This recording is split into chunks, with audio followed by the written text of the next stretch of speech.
16 और 17 दो श्लोकों में। फिर आपके आसानी से आज का सत्संग जो दास आपको समझाना चाहता था आसानी से समझोगे। देखिएगा, ये है अध्याय नंबर 15 का।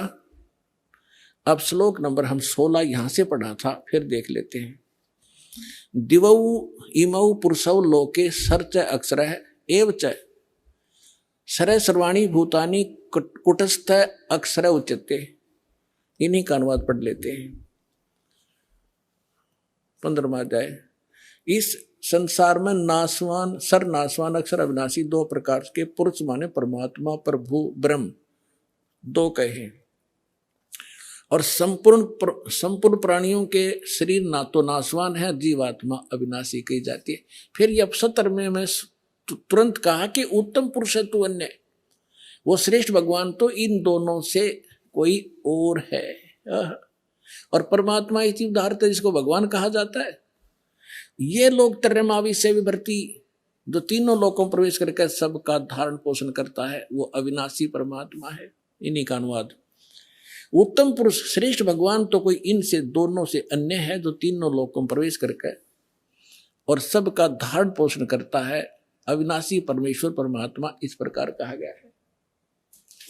अब ये है वो जड़ संसार रूपी वृक्ष की प्रवृत्ति कहां से होती है, किससे आहार होता है, कौन पालन करता है।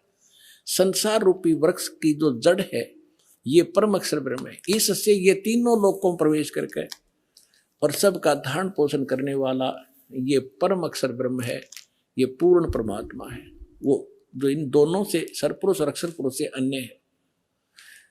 अब ये है तीनों लोकों प्रवेश करके सबका धारण पोषण करने वाला ये परमात्मा है। अब हम आपको थोड़ा सा इन भगवानों का जो अक्षेत्र दिखाएंगे कि ये कितने प्रभु हैं। जैसे एक ब्रह्मांड होता है, एक ब्रह्मांड में कौन कौन सी स्थिति है वो देखिएगा। ये एक ब्रह्मांड का लघु चित्र है। इस ब्रह्मांड का अंडे जैसी शकल है, अंडे आकार है, अंड आकार है। ये देखिए ऐसा है यहां तक। ये इसको अंड भी कहते हैं, इसको ब्रह्मांड भी कहते हैं। और इस ब्रह्मांड के अंदर जो व्यवस्था है वो हमारे शरीर के अंदर हम देख सकते हैं जब हम हमारे इन चैनलों को कमलों को ऑन कर लेंगे मंत्रों की साधना करके। तो इसलिए इसको पिंड, शरीर को पिंड कहते हैं। जैसे टेलीविजन के अंदर कहीं भी कार्यक्रम हो रहा हो, वो कार्यक्रम हो रहा कहीं और देख हम टीवी पर सकते हैं, ऐसे ये शरीर हमारा है। तो पूरे ब्रह्मांड का जो नक्शा है इस पिंड के अंदर है। इसको पिंड भी कहते हैं, इसको अंड आकार है इसलिए अंड भी इसी को कहते हैं। अरे राधा स्वामी वाले ये नकली पिंड अलग बताते हैं, अंड अलग बताते हैं, ब्रह्मांड न्यारा क्या पता नहीं इनको। ये देखिएगा तो ये इस ब्रह्मांड के अंदर क्या क्या व्यवस्था है। नीचे से शुरू करते ये 7 हैं। तल, अतुल, वितल, महातल, अतल, सुतल, रसातल और पाताल लोक। और ये पृथ्वी लोक, ये ब्रह्मा का लोक, ब्रह्मा जी का लोक, विष्णु शिव जी का लोक, विष्णु जी का लोक, और ये स्वर्ग, और ये नरक, ये इंद्र का लोक, ये मानसरोवर, ये धर्मराज का लोक, और ये एक ब्रह्मलोक है इसके अंदर। ये सारा ब्रह्मलोक कहलाता है। इतना ये एक ब्रह्मलोक है। इसमें इसने क्या कर रखा है, नकली सतलोक, ये महाइंद्र काल द्वीप, फिर नकली सतलोक, नकली अलखलोक और नकली अगमलोक और नकली अनामी लोक की रचना इस काल में करवा रखी। ये दुर्गा जी का लोक। यहां इसने गुप्त स्थान बना रखा है और इस गुप्त स्थान पर कोई नहीं जा सकता इस काल की रजा से बिना। ब्रह्मा विष्णु महेश का पिता है। इसने 3 स्थान बना रखे, एक रजोगुण प्रधान क्षेत्र, एक तमोगुण प्रधान क्षेत्र, एक सतोगुण प्रधान क्षेत्र, जिसमें ये रजो इस ब्रह्मा रूप में ये अपना ऐसा रूप बना लेता है ब्रह्मा जी जैसा, और दुर्गा को ये अपनी पार सावित्री के रूप में रखता है। इन दोनों के संयोग से इस रजोगुण प्रधान क्षेत्र में रहते हुए जो पुत्र उत्पन्न होता है इसकी शकल जैसा हो जाता है, उसको ब्रह्मा नाम दे देता है और वो रजोगुण युक्त हो जाता है। इसी प्रकार ये सतोगुण युक्त स्थान है, इसमें स्वयं विष्णु रूप धारण करता है, दुर्गा को महालक्ष्मी रूप में रखता है।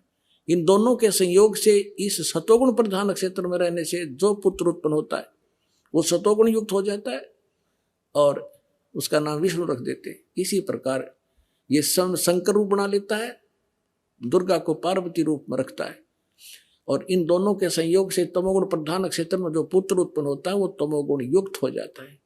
इसलिए रजगुण ब्रह्मा, सतगुण विष्णु और तमगुण शिव जी की उत्पत्ति करके ये फिर नीचे के लोकों का प्रधान बना देता है, इनको एक एक द्वीप दे देता है। और ये तीनों भगवान केवल पृथ्वी लोक, स्वर्गलोक और इस पाताल लोक, इन तीन लोकों के ऊपर ही ये प्रभुता रखते हैं इस एक ब्रह्मांड में। बस इतने मालिक हैं, इतने स्वामी हैं। और ये जो ब्रह्म है इनका पिता सरपुरुष, ये केवल 21 ऐसे 21 ब्रह्मांडों का स्वामी है। ये देखिएगा, आप जी ने जो ब्रह्मांड देखा था ये वाला, अब ये समझो ये एक गेंद सी होगी और ये 21 ब्रह्मांड का अक्षेत्र है इस सरपुरुष का। गीता अध्याय नंबर 15 के श्लोक नंबर 16 और 17 वाले में 3 पुरुष हैं। ये सरपुरुष का अक्षेत्र है 21 ब्रह्मांड। ये एक ब्रह्मांड है जिसको गेंद दिखाई देती है आपको, गेंद सी। 5 ब्रह्मांडों को इकट्ठा करके इसने एक महाब्रह्मांड बना रखे हैं। ऐसे ऐसे 4 ब्रह्मांडों में 20 महाब्रह्मांडों में 20 ब्रह्मांड रोक रखे हैं। इसके बाद इसने एक ब्रह्मांड जैसा क्षेत्र ये अलग से और है, ये तो लिखने के लिए समझाने के लिए अलग लिखा है। यहां भी इसने एक धोखा कर रखा है, नकली सतलोक, नकली अलखलोक, नकली अगमलोक और नकली अनामी लोक भी 21वें ब्रह्मांड में भी रचना करवा रखी है। ये तपस्शिला जहां बैठकर ये 1 लाख मानव शरीरधारी प्राणियों को खाता है। ये काल ब्रह्मा विष्णु महेश का पिता।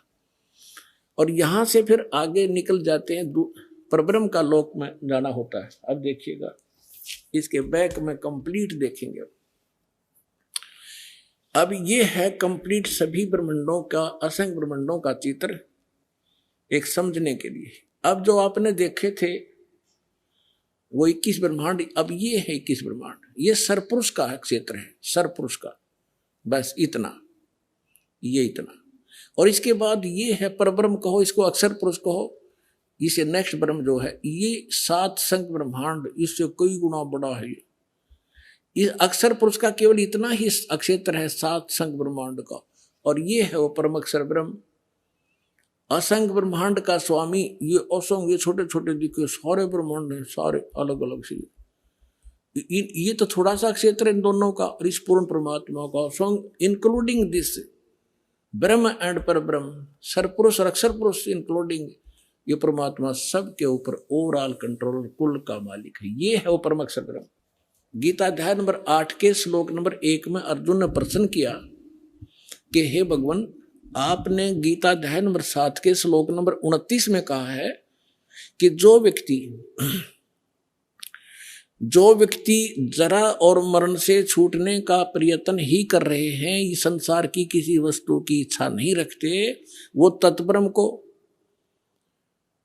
और सारे दातम को और सभी कर्मों से परिचित हैं, वही व्यक्ति यहां से जरा और मरण, जरा माने वृद्ध अवस्था का दुख, कहर बुढ़ापे का, और मरण माने मृत्यु, इन दोनों दुखों से बचने का जो प्रयत्न कर रहे हैं वो उस तत्ब्रह्म से परिचित है। आजा बंदे शरण राम की, फिर पाछे पछतावेगा।